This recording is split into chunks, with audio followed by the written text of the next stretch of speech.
next year, through the expansion that we have been able to create on the East Bank, we are going to give you a direct link to Diamond, an alternative link to Diamond. You may say, I'm dreaming, but I'm assuring you that this will soon be a reality.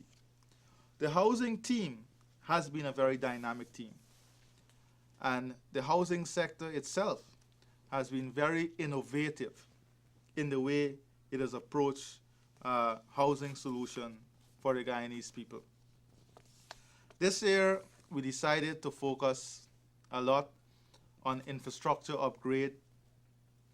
We decided to focus on advancing the turnkey aspect and in opening up new opportunities, in improving occupancy and building the assets of our Guyanese brothers and sisters. In that regard, we were able to complete a number of pilots.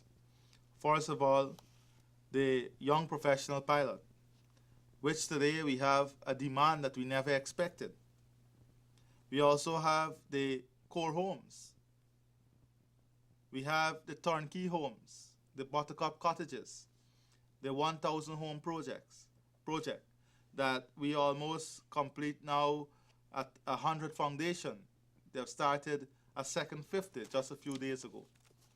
We have employed directly to work on these projects close to 800 persons this year. In 2014, directly with the Ministry of Housing, we have been able to create 800 jobs in-house working on these projects. We have built the capacity of more than 20 small contractors. We have been able also, through the investment in capital investment and improvement, to create close to 3,000 jobs. So the investment by government in the housing sector has been able to create close to 4,000 jobs directly this year alone. 4,000 jobs directly. This is one spin-off only of the investment in the housing sector. I have a table I wish to share in terms of a comparative analysis showing the budgetary allocation per year from 2009 to 2015 to 2014. If you look at 2009, we would have invested $1.46 billion in the housing program. In 2014, we have invested $6.27 billion.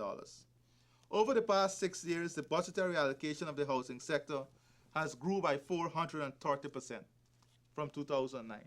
430%. The agency was able to expand its yearly budgetary allocation and achieve full expenditure by the end of November. With over 1,000 acres of land acquired during 2011 and 2012, the agency was able to aggressively pursue the development of new housing areas over the last 4 years. We are again seeking a 47% increase in our budgetary proposal for 2015. So we are already moving forward in terms of planning for 2015, the improvement, continued improvement in this sector. So this graph gives you an understanding of the investment that we have made over the last few years. There is a second graph table that shows the comparative analysis in terms of expenditure per year versus km of roads constructed and number of service lots. This is important for our brothers and sisters out there to understand. Where did the investment in the housing sector go? What were some of the benefits? And how many lots were we able to create? Now, in 2009, if you look at the graph, we expended, as I said, $1.4 billion. We had 51 projects. We did 54.9 kilometers of roads, 4,400 lots, almost 18,000 beneficiaries, and we created 1,275 jobs. In 2010, our expenditure was $3.17 billion. We did double the amount of roads in 2009, 106.3 kilometers. We did 6,382 new lots, bringing benefit to more than 26,000 people, creating 1,475 jobs. In 2012, the story goes on. And we have been able to do all of this, notwithstanding the challenges of acquiring new land, the challenges of going into swampland, and so on. The agency has almost tripled the rate of construction of new and upgraded roads, from 54.9 kilometers in 2009 to 155 kilometers in 2014. A further increase of 224 kilometers is expected by the end of 2015. Over the past 2 years, the agency is focused on upgrading of the main access road to asphaltic concrete in housing schemes such as Part3, Luston Russ, Eccles to Diamond, just to name a few. We have completed 170 projects to date, and a further 120 is planned in the future. In 2015, there are some special projects for the Ministry of Housing that will improve access, create new opportunities, and expand the infrastructure landscape of our country. In 2015, for example, we hope to commence construction of the East Coast East Bank bypass linkage. This is an investment of almost 65 million US dollars. An investment of almost 65 million US dollars over a 3-year period. And we are anticipating that we can start this in 2015. We will have the construction of approximately 20 kilometers of roadway. That is the East Bank East Coast Highway. It is going to be approximately 20 kilometers, and the road is designed as a modern highway with international standards. This is the alternative. This is the alternative highway that we're speaking about, linking the East Coast and East Bank. This new road will provide access for more than 400 acres of unutilized land. So it would open up opportunity for us to have access to more than 480 acres of land that is considered backlands. This indeed would help us to create new communities, targeting almost 1,500 households. This would add to the development that has occurred along the East Bank corridor in the backland. Another important project that we hope to have done is the Eccles to Diamond access linkage. And as I said, we are hoping to have this delivered by the end of April. The approximate cost of this is 400 million Guyana dollars, or 2 million US dollars. This road is intended to link Diamond Housing Scheme with Eccles Housing Scheme and provide an alternative route for Diamond residents. The project includes the construction of approximately 1 kilometers of new roadway and the upgrading and widening of approximately 6 kilometers of roadways and the construction of 3 reinforced concrete bridges. This we hope to complete by the end of April, so our brothers and sisters in Diamond who go through the nightmare along the existing highway would have an immediate alternative access up onto Eccles. We also are hoping to complete the construction of heavy-duty bridges at Bell West, and we're investing approximately 100 million Guyana dollars in the construction of that bridge. So these are some of the transformational projects that we have planned for the housing sector. As you can see, we are moving even far beyond 2014 now. We have already worked out our plans and program for 2015 in order to bring benefit to our brothers and sisters. Now, if you look at some specific targets and our achievement in 2014. We had a target to interview 6,000 new applicants. We have surpassed that target by 7.9%. We had a target in terms of offers to offer 5,900 allocation. We are closing in on that target. We had a target in titles of approximately 5,000, distribution of 5,000 new titles. We are almost getting to that target. And we are confident that by the end of this year, we will be able to meet almost all of those targets. The target in relation to allocation has changed because of our mid-year review and new focus on occupancy, improvement in infrastructure, and also the expansion of the turnkey homes, which is in far greater demand these days.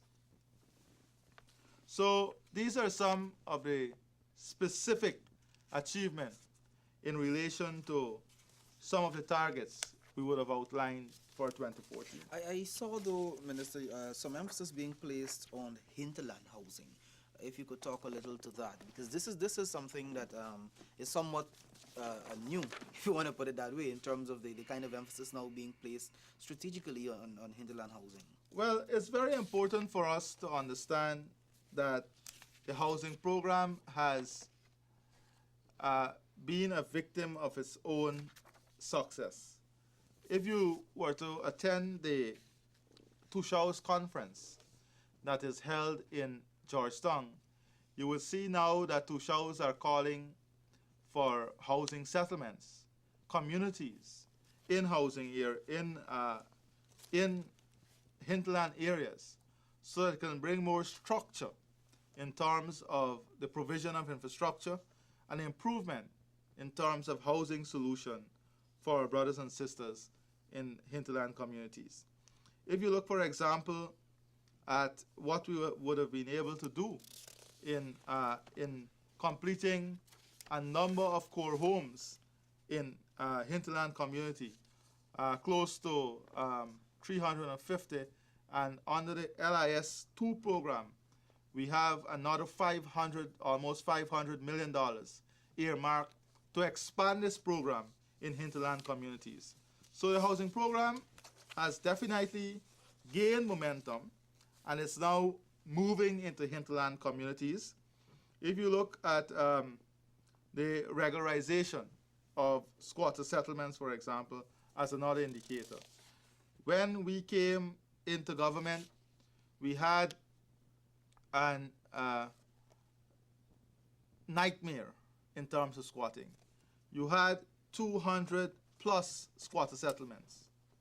To date, we have been able to regularize almost 80% of those.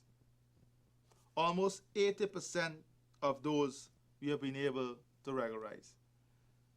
Another 15% are areas that fall in the zero tolerance zone. And those are areas that cannot be regularized. So in the area of squatter regularization, we have also been able to do a tremendous job. We've also been able to have the construction of 71 new septic tanks for poor families, the distribution of more than 125 home improvement subsidies that would better help low-income families to improve their living condition.